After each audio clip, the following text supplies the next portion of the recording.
Eh, di sini teman-teman sudah pada tidur semua mungkin, ya belum semua, mungkin ada yang sebagian belum tidur.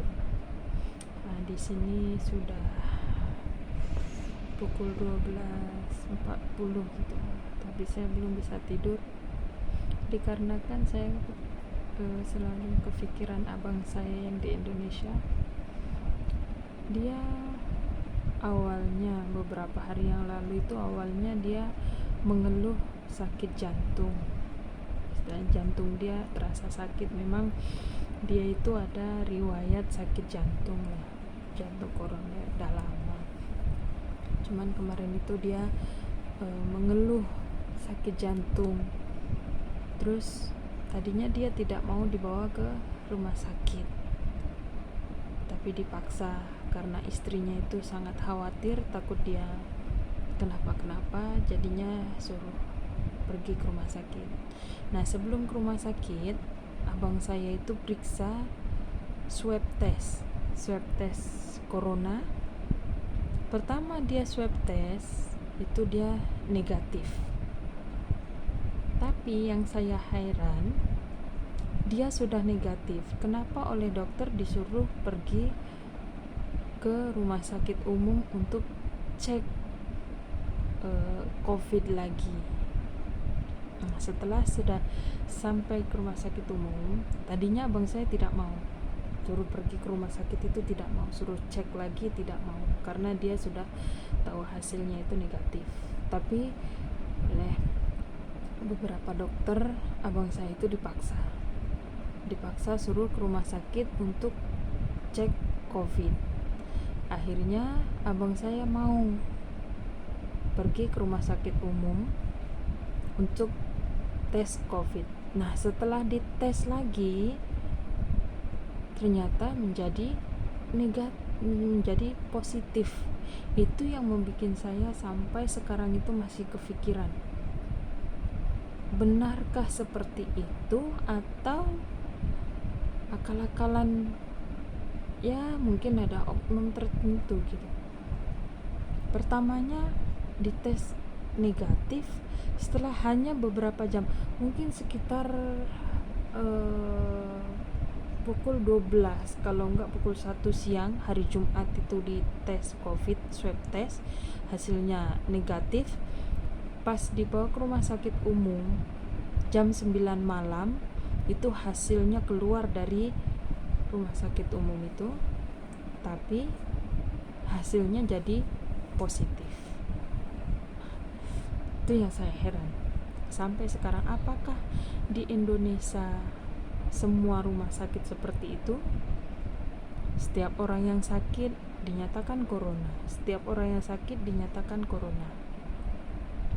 Tapi setelah hanya beberapa hari abang saya di rumah sakit, tadi itu di ronsen dan besok akan dites swab lagi.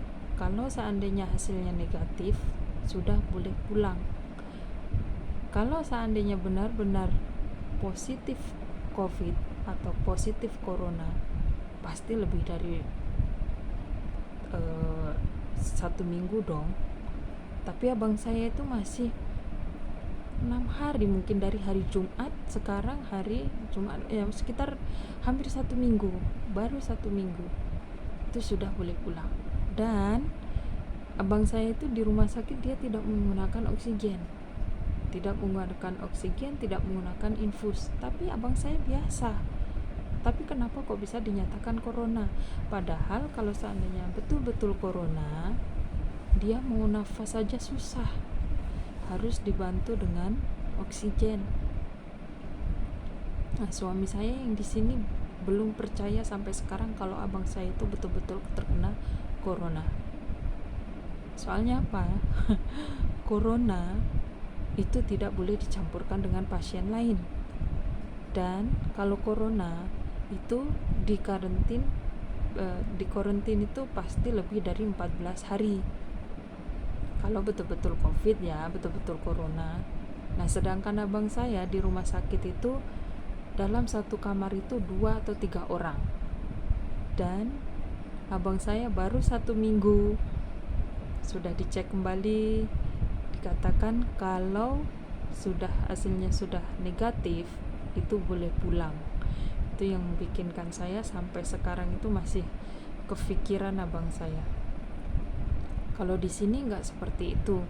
Jadi kalau dia sakit ya dinyatakan sakit, kalau tidak ya tidak ada yang istilahnya manipulasi data atau dan yang lain-lain. Di sini nggak bisa. Nah, yang saya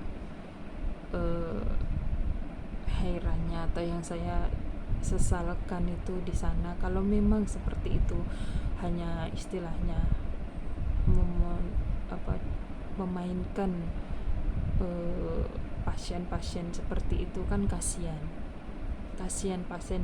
Ya kalau seandainya dia yang mungkin duitnya banyak, beberapa hari di rumah sakit dia bisa bayar. Tapi kalau seandainya yang tidak punya duit, tidak punya biaya, dia mau bayar dari mana? Dan ada juga yang tetangganya abang saya juga seperti itu. Dia jelas-jelas dia kecelakaan, bukan sakit, bukan apa-apa, dia kecelakaan, dibawa ke rumah sakit, terus beberapa hari dirawat di rumah sakit itu meninggal, 3 hari atau 4 hari dia meninggal, tapi dinyatakan corona. Dan pihak rumah sakit mengatakan seperti ini kepada keluarga pasien yang meninggal, Anda mau menandatangani surat ini, saya kasih duit dan biaya rumah sakit free, atau Anda membayar 30 juta, katanya seperti itu.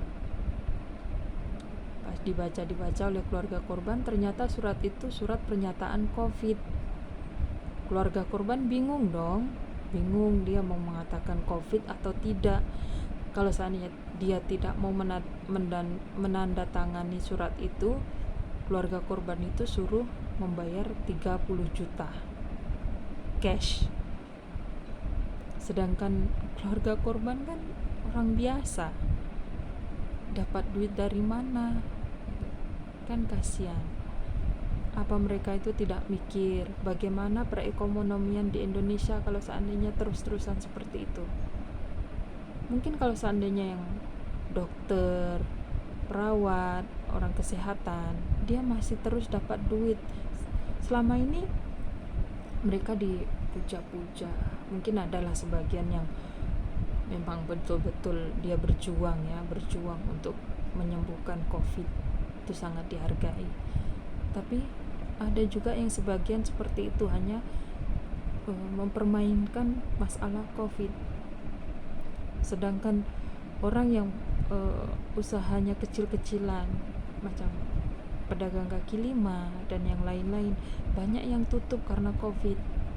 Jadi kalau seandainya COVID sudah tidak ada, kenapa kok tidak mau menyatakan tidak ada atau berkurang, malah dinyatakan kata COVID di Indonesia masih tinggi? Kan kasihan orang-orang yang mau mencari nafkah untuk keluarganya, itu kan kasihan, susah mencari kerjaan, susah mau jualan, susah. Bahkan banyak yang tutup, orang yang jualan itu banyak yang tutup. Apalagi sekarang sudah mau bulan Ramadan, kan kasihan kalau seperti itu. Apakah di Indonesia itu, saya sampai sekarang pun masih bertanya, apakah benar di Indonesia masih sebanyak itu COVID? Sedangkan di sini alhamdulillah COVID sudah tidak ada, sudah dinyatakan tidak ada, sudah dari beberapa bulan yang lalu. Adapun paling pasien COVID itu cuman 3, itu pun bukan dari warga sini asli, itu warga asing yang mungkin bisnis keluar masuk ke sini. Itu yang herannya di Indonesia seperti itu. Kasihanlah orang-orang yang kecil, orang-orang miskin itu kasihan kalau terus dipermainkan seperti ini. Ya, ini hanya saya membagi cerita ya. Mudah-mudahan semua orang-orang kayak pemerintah, kesehatan bisa kerjasama semua demi kemajuan Indonesia. Sekian. video dari saya. Assalamualaikum warahmatullahi wabarakatuh.